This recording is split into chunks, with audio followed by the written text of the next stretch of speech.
Sup y'all, this is my first impression on Protection Warrior after playing through the second week of M+ testing. These were the talents I played. These were also the other set of talents for a more defensive purpose.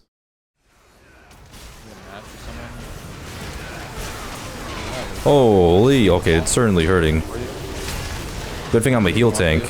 Holy shit. So what's new with Prot Warriors? This class actually got some of the biggest changes, bringing back a bunch of amazing talents.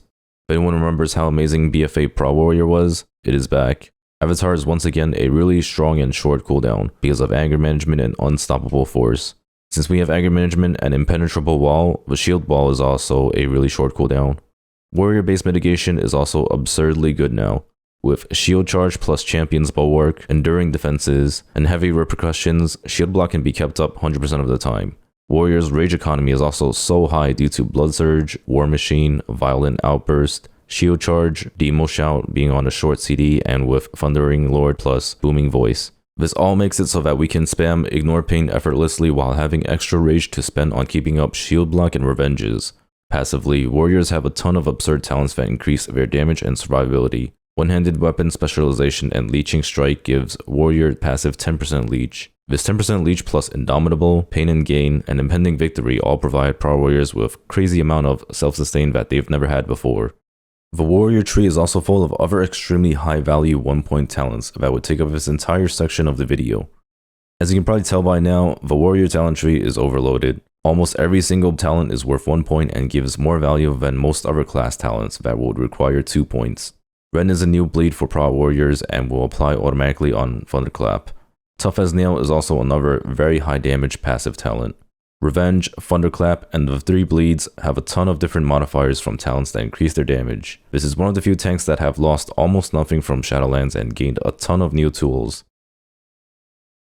Warriors now have 6 really powerful short cooldowns for damage, which might even be more than most DPS classes. Avatar gives us a big damage modifier and gives us Thunderclap spam. Shield Charge does very high single target damage, Thunderous Roar does crazy AoE damage, and Shockwave is now a 40-second cooldown big AoE burst. Ravager is also another short CD AoE cooldown, and Demo Shout increases the damage you deal. For M+, Spell Reflection is also extremely overpowered in one of the new dungeons, Azure Vaults. On this first and last boss, you can see how absurd this damage is, which will very likely get nerfed by the way. No. Now we're good. Yeah, it's here and then we should die. Wait. That is definitely the move. Yo, look at my damage. No sign of the How much you do? flame. Blossom. No, I mean look at the breakdown. This way. Go this way. Reflect? Holy fuck. What is Prot Warrior? Look at my last boss damage. That wild magic was dangerous. That and the first Spell boss. Reflect was over 10% of your damage. Specking into Unbreakable Will might also see some really important play in keys with how strong the group mitigation button is. Rally is still a really powerful cooldown for helping with dangerous group damage. So with an absurdly overloaded kit, what exactly does Warrior feel like and how does it play? On my stream, I've been saying this is the gold standard of how tanks should be. The design and gameplay is top notch, making this one of the most fun tanks I've played. Rotationally, Warrior is basically the same, it just has a lot more cooldowns and resource to spend now. On pull, Warriors will be able to instantly put up every mitigation and burst for massive amounts of damage while taking little to no damage. One clunky part is how many globals it takes to start up a pull. Thunderclaps on every other global, Ravager, Thunderous Roar, Demo Shout, and Shockwave just to get started. Shield Charge, Avatar, and Ignore Pain, and Shield Block being off of the global alleviates some of that, but also keep your fingers busy. You will want to be instantly dumping a ton of rage because of the burst of resources, and obviously to not overcap. All of this will feed into anger management, drastically reducing Avatar's cooldown, allowing you to do this every pull. The self-sustain on Warrior is so good right now that it can actually survive really well even without a healer. Playing Prot Warrior has made me feel like I'm playing a DPS spec again, with a lot of busy buttons. As for concerns, I have very little to no concerns for Warriors. The only thing I can see right now is if this spec ends up getting hit too hard with the nerfs because of how powerful the spec is right now. Even if the numbers were nerfed though, Warrior would be insanely fun to play. As for tuning, warrior damage is actually not too far off. Single target seems to be just in line, and AoE, while really bursty and powerful, it's not as crazy as Paladin, Monk, or even Demon Hunter.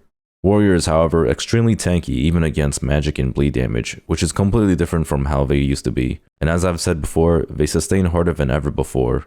To sum everything up, Warrior is fun. The class is busy, and almost every weakness from before is covered.